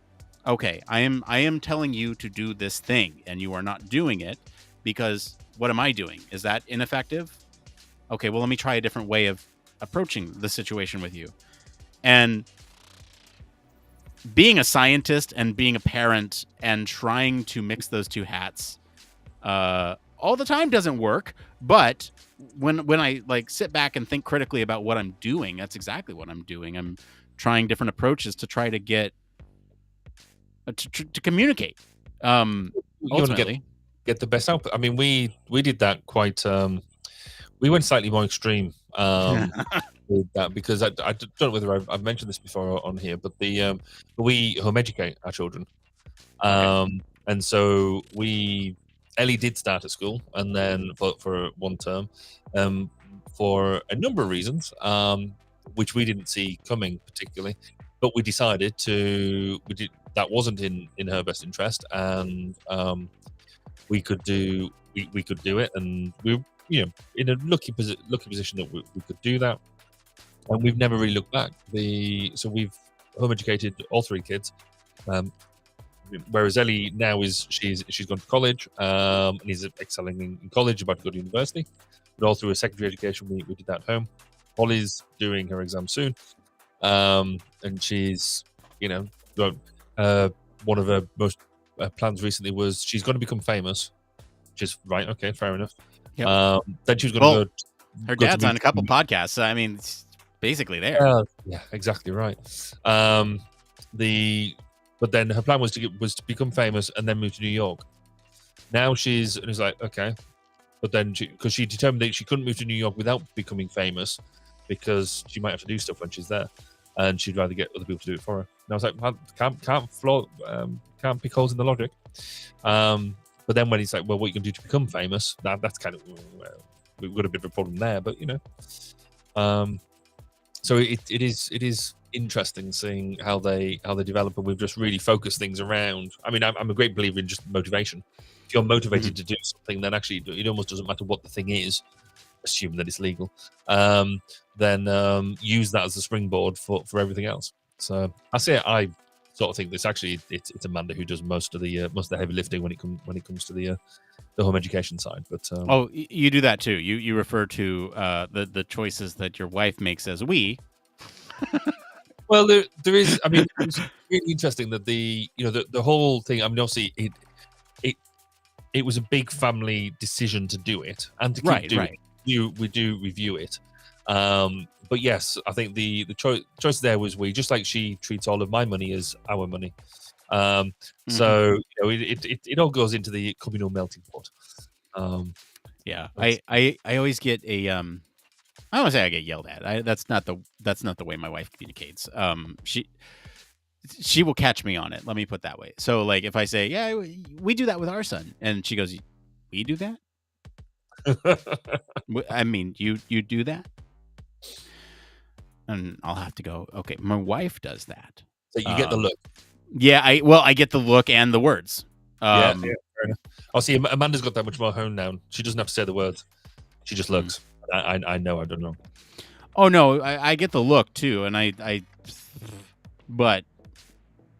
Oh, see, light travels faster than sound, so you get a preemptive warning there that you know what's coming. Exactly. Yeah. She's got you well trained. Yep. I mean,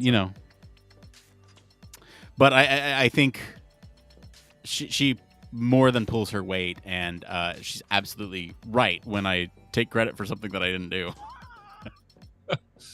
Oh, see, I've learned that I wouldn't be half the money I am today with it if I didn't take credit for stuff I didn't do. Yeah. Oh yeah, same. That's I think why it's such a so hard to break that cycle. Yeah, we do that in the lab. I mean, my lab members do. I take credit for it because I told them to do it. Oh dear. What do we have? We're almost at. Yeah, it's. Wow, it's flown today. It has. It really has. This was a incredibly fast 2 hours. I can't even believe that we have been sitting here talking for 2 hours. So when do the next stories go? So the next stories go out tomorrow? They'll go out tonight. Yeah, they're part of that post checklist. That thing that's like 1 million items long. Yeah. Which I did for a variety of reasons. One, I wanted people to see there's transparency into what I am doing post show. And then two, it's also to keep me. I have it built into the tail end of this, but I also have it built into chunks of like, hey, on this platform do this, on this platform do this, in rough order. But I wanted it to be more sequential, and so it's kind of built that way now, sequential order. So we'll see if it works tonight. I'm going to use it. But just to give you all an insight into this, it's download full video, which is HD for YouTube. A highlight show on Twitch. Update thumbnail and description. Put the highlighted show into a collection, also on Twitch. And if there's any funny moments on the show, document any clips.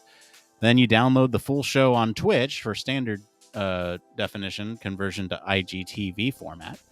Then on Audacity, you produce the podcast. On Get Welder, you take that produced podcast and throw it up there for transcription. And then back in Audacity, you produce the full audio version of this podcast, which includes the pre-show, the post-show for patrons.